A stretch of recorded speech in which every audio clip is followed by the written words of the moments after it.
Everyone around you is losing their mind over a game. Group chats blowing up, coworkers arguing like their lives depend on it, someone's actually crying over a ball, and you're just sitting there thinking, why? Not judgmentally, genuinely, why does this matter so much to them?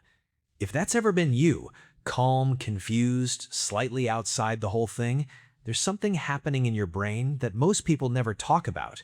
And once you understand it, you'll stop wondering if something's wrong with you. Because there isn't. Your brain is just built differently. And the psychology behind why is honestly fascinating. Let's start with why sports fandom exists in the first place. Humans are tribal by nature. For most of human history, belonging to a group wasn't optional, it was survival. Your tribe protected you, fed you, kept you alive.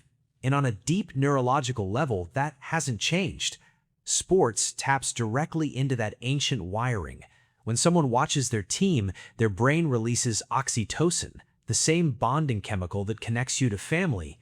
Their nervous system genuinely treats those athletes like members of their own tribe.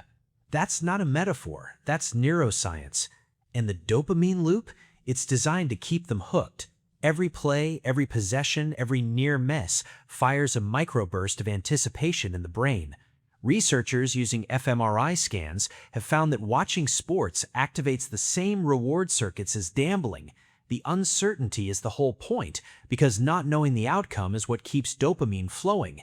It's intermittent reinforcement, the most powerful reward system psychology has ever identified. So why doesn't that hit you the same way? Here's where it gets interesting. People who don't obsess over sports often show something researchers describe as lower vicarious competition drive. Their dopamine system simply isn't triggered by watching strangers compete. And this might actually be genetic. Studies suggest that variations in dopamine receptor genes can influence how strongly someone responds to spectator competition. Your indifference to who wins the championship might not be a personality flaw. It might be in your DNA. But it goes deeper than brain chemistry. There's a psychological phenomenon called burging, basking in reflected glory. When a sports fan's team wins, they say, "We won." When they lose, "They lost." That pronoun switch isn't accidental. It's the self merging with a group identity to absorb its victories. People who don't care about sports tend to have a more stable, internal sense of self. They don't need an external outcome to feel successful. Their self-esteem doesn't rise and fall with the scoreboard. That kind of psychological independence is quieter, but it's real. There's also something worth understanding about empathy. Sports fans actually score surprisingly high on certain empathy measures. They practice caring intensely about strangers, people they've never met, wearing jerseys they've never touched. But people who don't follow sports aren't less empathetic. They're differently directed. Research found that people with low sports interest score significantly higher in openness to experience and appreciation for art, ideas, and aesthetics. They're not missing the emotional intensity, they're channeling it somewhere else, into music, relationships, creative work, intellectual curiosity. The need for meaning is the same.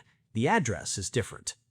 And here's the part that explains why these two groups sometimes genuinely can't understand each other. Sports fans find meaning in narrative, the underdog, the comeback, the dynasty.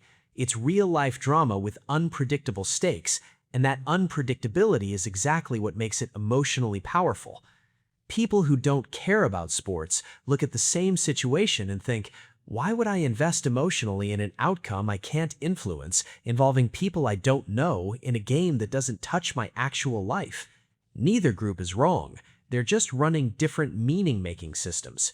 Psychologists distinguish between parasocial investment, the one-sided emotional relationships fans build with teams and athletes, and direct engagement, where your care actually affects the outcome. People who aren't drawn to sports tend to prefer the second.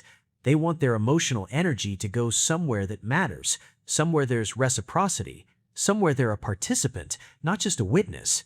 And maybe that's the most quietly significant thing about people who don't obsess over sports.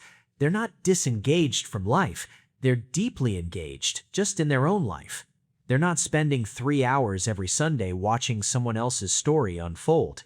They're inside their own. There's something almost radical about that. Choosing presence over spectatorship. Choosing to be the main character instead of the audience. So if you've spent your life feeling slightly outside the cultural moment every time a big game happens, stop apologizing for it. Your brain's reward system, your tribal wiring, your empathy, your sense of meaning, they're all calibrated to a different frequency. Not a lesser one, just a different one. The next time someone asks, "Did you see the game?" and you genuinely couldn't care less, remember this: you're not boring, you're not broken, you're not missing something. You're playing a different game, and yours has stakes too.